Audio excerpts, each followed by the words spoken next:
Okay, hi everyone. This is Suraj. Today we talk about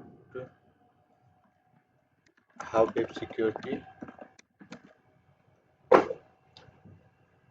how do you secure a web API. Okay, so let's start it. So there is the first way. Step one: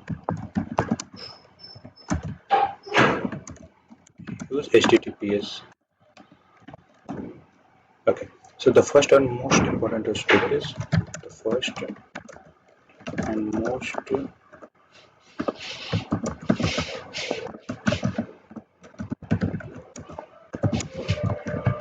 step.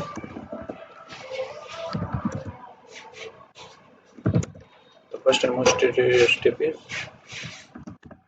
this is the first and most important step. Okay, always use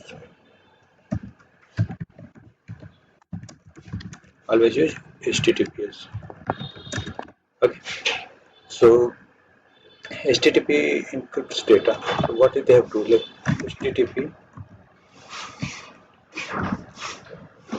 HTTPS encrypt data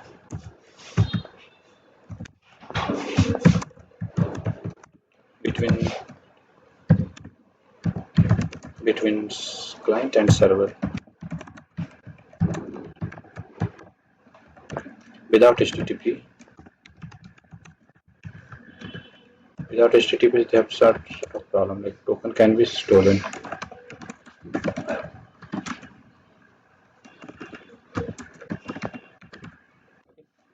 Maybe token have its stole, or password can be in, encrypted,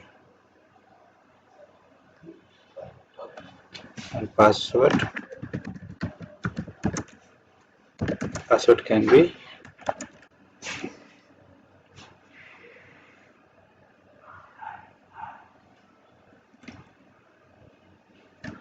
So, okay, so they have one tool. The password can be intercepted. Okay. So HTTP is mandatory. So HTTPS is mandatory.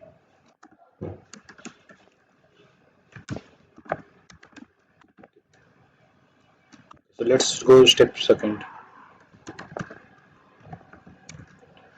Authentication.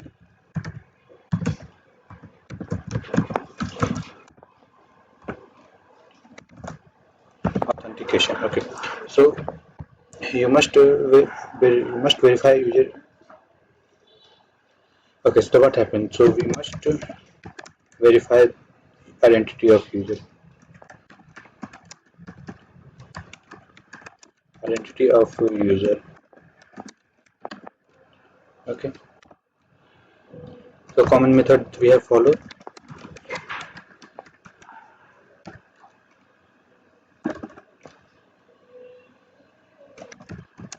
There are some common methods. First is JWT authentication.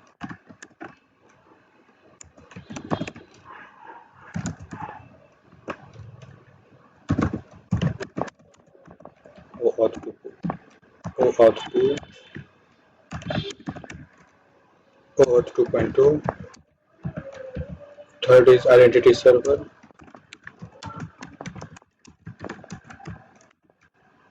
Third is API keys. This is most important from server to server. API keys we can use. So for server, service to service. This we can have inside. So most important core API, most .NET Core APIs we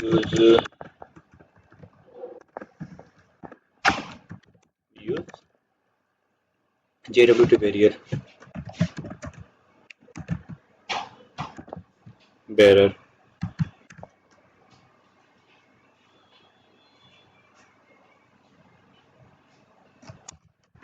Authentication.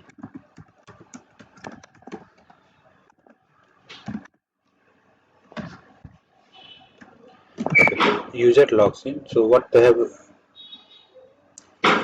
flow, the user logged in,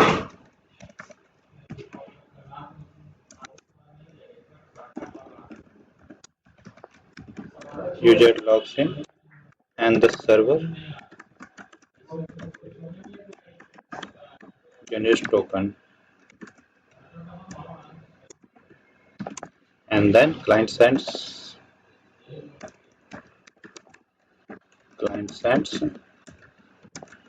token in every request. Okay, so that is the basic way. So let's go in third steps, authorization. So after authentication, we control access. So after what we have after authentication, we control access. So what we method use? There's some method.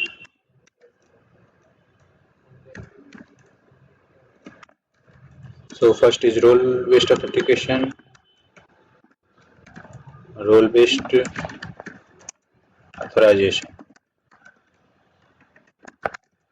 Second, we can say claim-based authorization.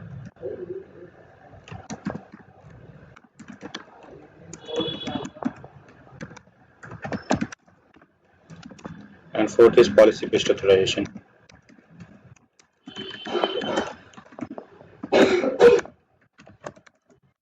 Okay, these are some examples as authorization examples method we can use it. Examples we take: only admin can delete user,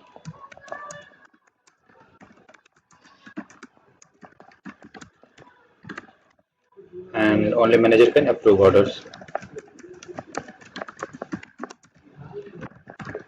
Approve users. Okay, this is some basic example. Okay, so in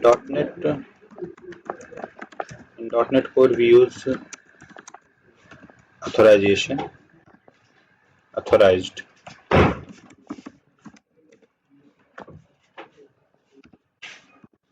or we can use authorize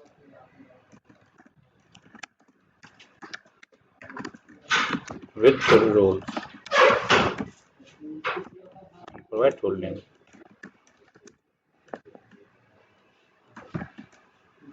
And we can also put the commas and use multiple roles. We can activate it. Okay, so these are two ways, and the third way we can secure it: input validation. Okay, let's go step 4, input validation.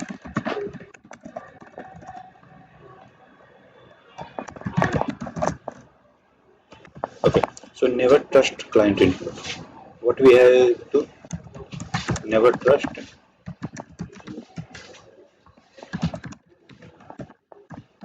So fourth is input validation. So never trust client input. We must validate it. Required field, required fields, data type, length, and format.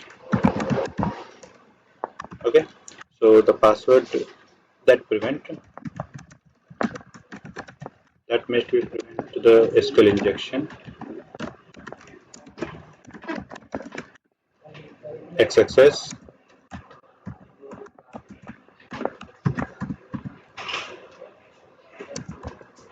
malicious payload.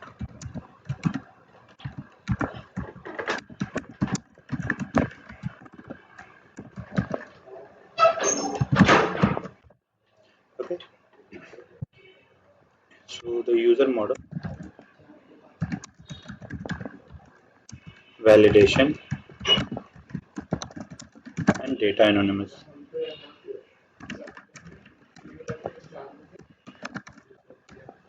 For this, we can use user model validation and data annotations inside the. Okay, so let's go step 5. Step 5. We have protect against common attack.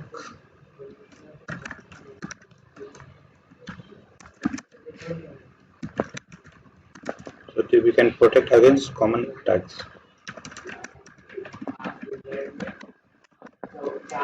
So the first is rate limiting. Second is cross configuration. Course configuration.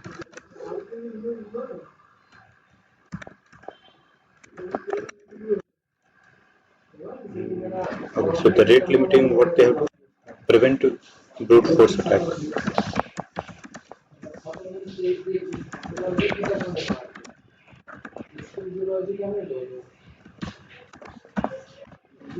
Okay, so the post configuration, what they have allow only trusted domain.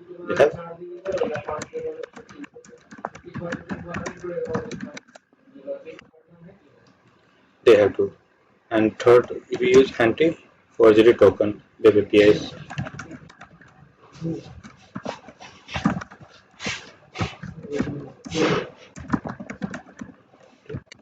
We also use anti forgery tokens for web APIs. For web apps, we use anti forgery token and use secure headers.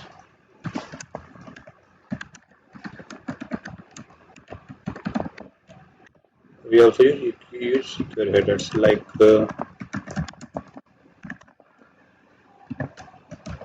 X content type object, X content type option,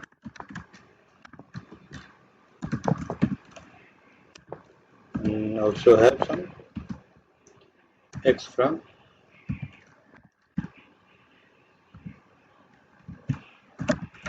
X frame option. These are secure headers we can follow up. Okay. So let's go step 6.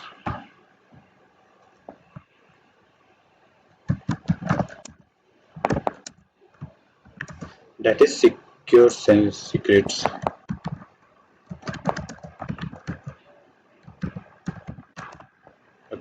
So secure secrets. So what they have means they are never stored secrets in first in source code and GitHub.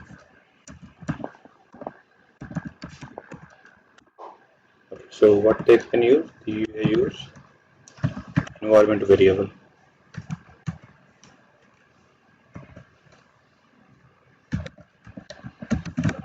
Environment variable. Azure Key Vault.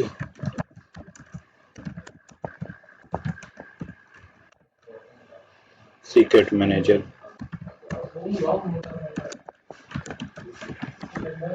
You can use environment variables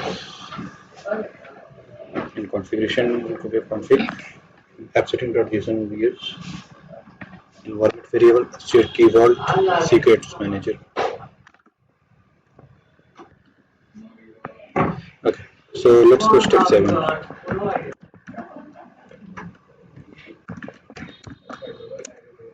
So in step 7, what we have? Logging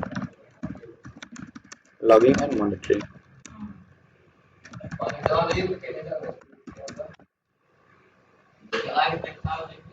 Okay, so security is just not a prevention. What does that mean? Security is not just a security is not just a prevention.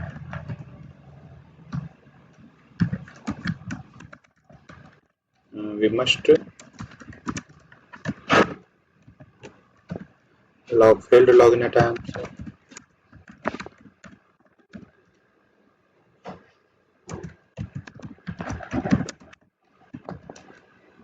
monitor unusual activity,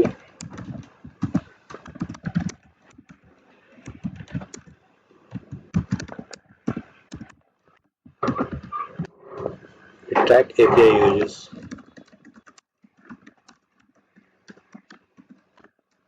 Okay, so you just centralize logging tool. So what we have to use? So this use centralize.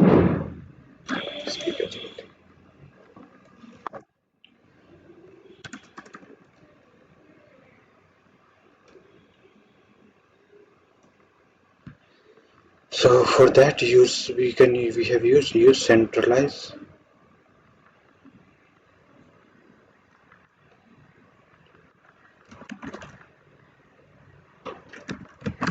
Centralized logging tool.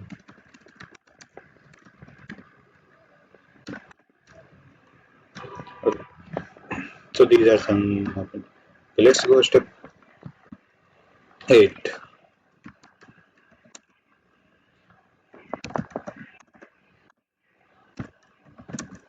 The token based practice.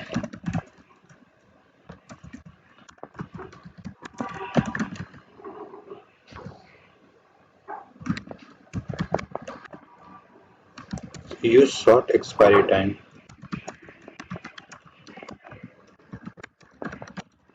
Use short expiry time. We also use refresh token.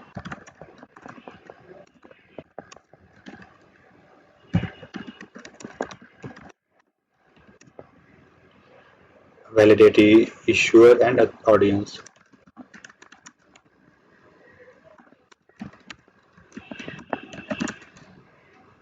Validate issuer and admin and audience.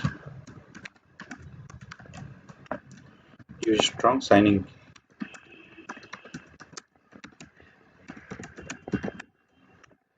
Okay. So never store sensitive data inside JWT.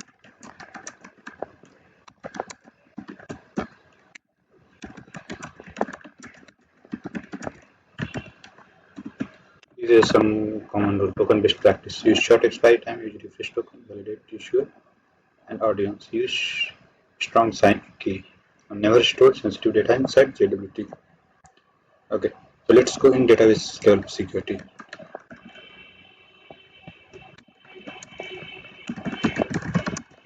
Database security.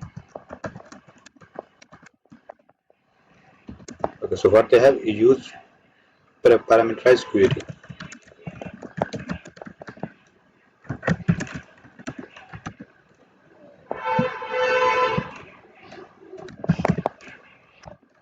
Use ORM like entity framework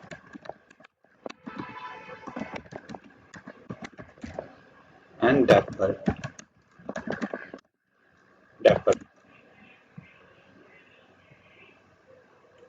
Apply latest privilege principle.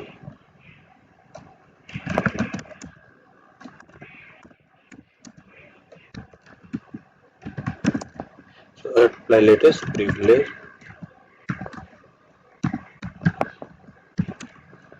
principle.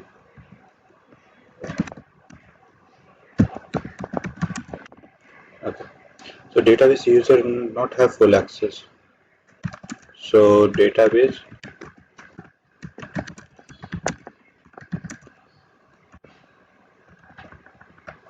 so user should not have full access. Okay, so real world security API flow what they have inside the real world secure API flow. So the client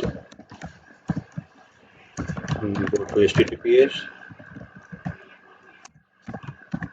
go to JWT validation,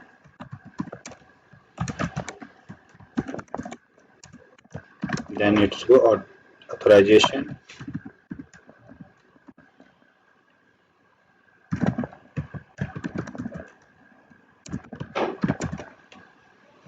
Then they have input validation,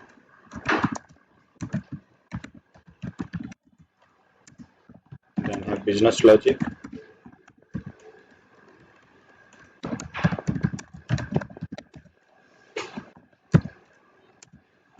and then have response.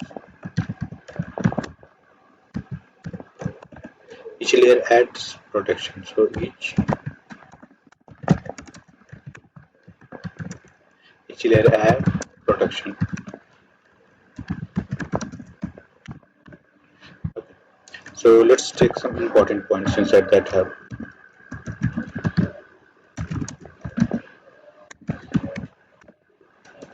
So the first is always use HTTPS.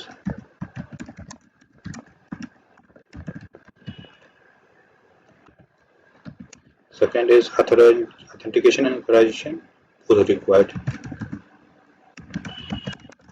Authentication and authorization, both required. Validate input,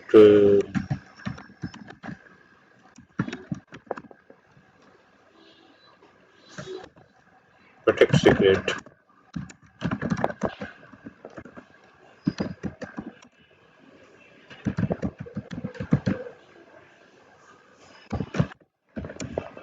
Use logging and monitoring.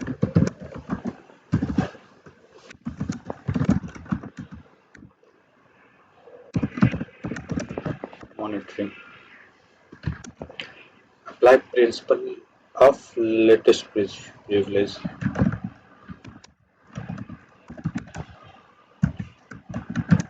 Of latest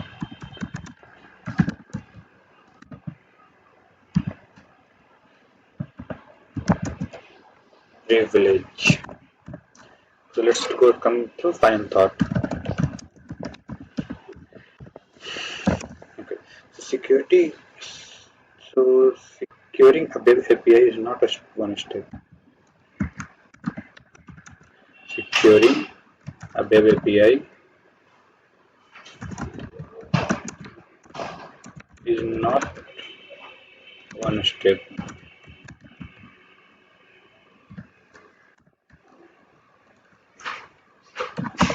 It multiple layers. It multiple layers of protection.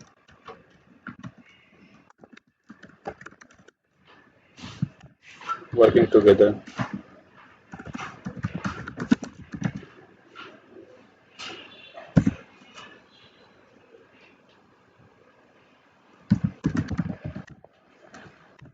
Okay. Security should be designed. Security should be designed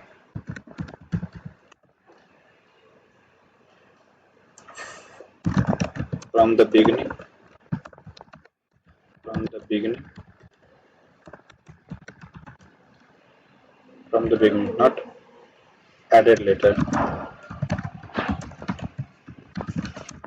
This is a keyword thing.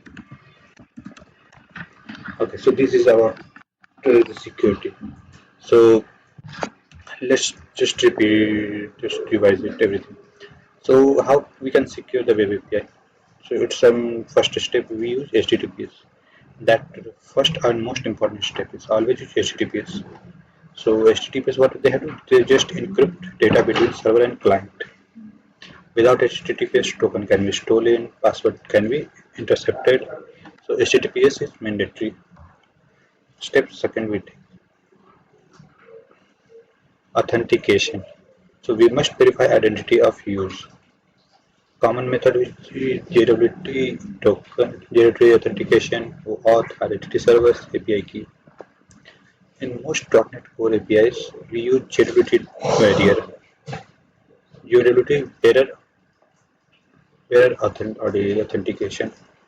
Use it so user login, server generate tokens, client send token in every request. So let's go to step 3, authorization. After after authentication we control access method like role based, claim based, policy based. Example, only admin can delete user, only manager can approve orders. So in .NET Core, we use authorize or authorize with role. Step 4. Input validation.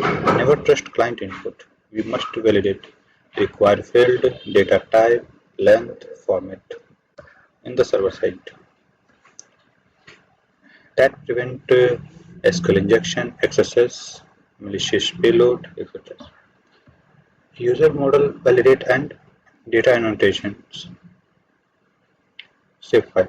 Protects against common attackers. So we use rate limiting to protect brute force attack. Cross configuration allow only trusted token. Anti-forgery token for web apps. It uses secure headers like X content type of check option, X frame option, etc.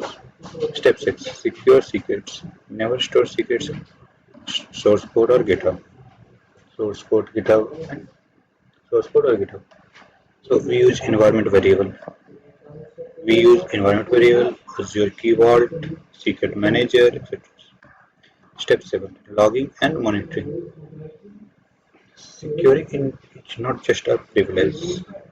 Security is not just a prevention.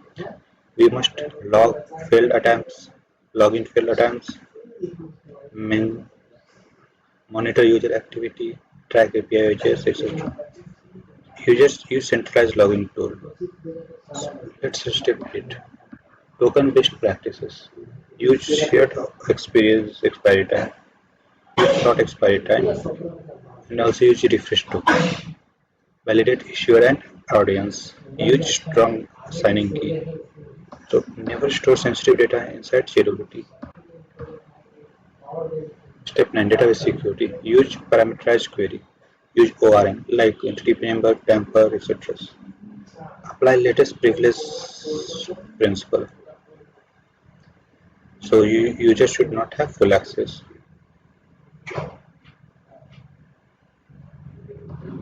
Real world securing APIs. So client to HTTPS to JWT validation to authorization to input validation to logic to response.